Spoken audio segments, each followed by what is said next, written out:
Okay, today's game is Peter Pan, a game of adventure. A game, not the game, just a game. It's by Transagram, and by that means you always seem to get these four cones. Ever notice in just about every game they have four pieces, and it's red, blue, green, and yellow. I never did either. Okay. I remember the board and I remember the game, but I don't remember ever playing it. Now you start off here at home where you get kidnapped. Now this is another spin and move game, and well, now you can see through the viewfinder here. It's yellow and white in person. It's hard to see. You spin Tink, and she points to how many spaces you move, which is 5. This is starting to come off, which will happen after around 63 years, since this was made in 1953. I saw it. It was written in Roman.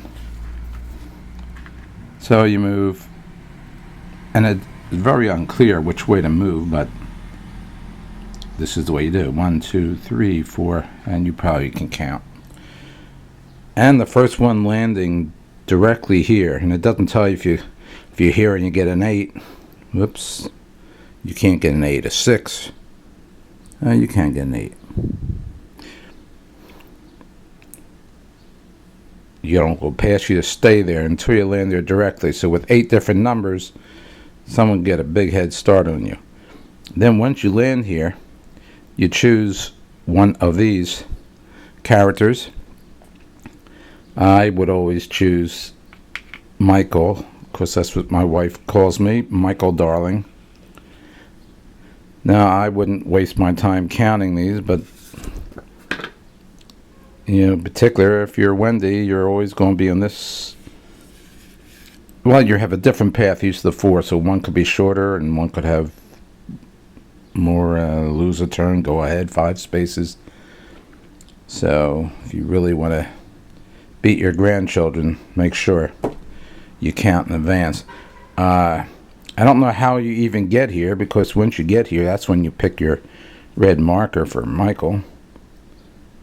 And I know it's a red marker because this is Transagram, and it's just like big business. They have these cards: John, Peter Pan, Michael Darling, and Wendy Darling.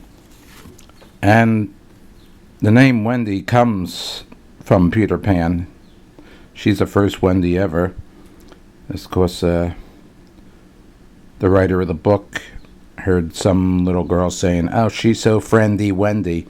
And that's where that name comes from. So you learned something today. And you go through. The graphics are pretty nice. That's what the other people always say. I don't. And then you go until you get here. I don't know if you have to get there directly. Read the instructions. And then you go back home. And the first person that gets home wins. I don't know if I was Wendy and I came home without the boys, I don't know how thrilled my parents would be. And if I was Peter showing up by myself, I don't think that would be great either. But those are the rules. Okay, and that's it for today. Peter Pan, Game of Adventure. And here's the box. And I believe this part is called a spacer. So you learn something else. All right. Goodbye. Today I'm going to learn how to splice these things together. Go ahead and mention on these cards, if you're Peter, if you land on one of these red, where are they? These red dots here, Hangman's Tree or something. You look at your card, you spin this again. And I pick up in the viewfinder. Inside there, on the other hand, is a 3, and you would look up a 3, depending on if you're in the Pirates Code and you get a 3, you are captured by the pirates, lose a turn. whatever. So this is, as I said, similar to Big Business, and including the same colors: the red, the blue, the green, and the yellow. With a lot of Big Business, the green looks white, but this is green. Okay, now we'll try to splice these together. One other thing, John and Michael are traveling similar paths, while Peter and Wendy are different paths, and you can see their names of the places they would land are different, except for the ship in Skull Rock. And here, Hangman's Tree on Wendy's, while Peter Pan said Hangman's Creed, a very rare error. I guess they got the Crocodile Creek. So that must make this game worth quite a lot of money. So I'm going to go sell it right now. Goodbye.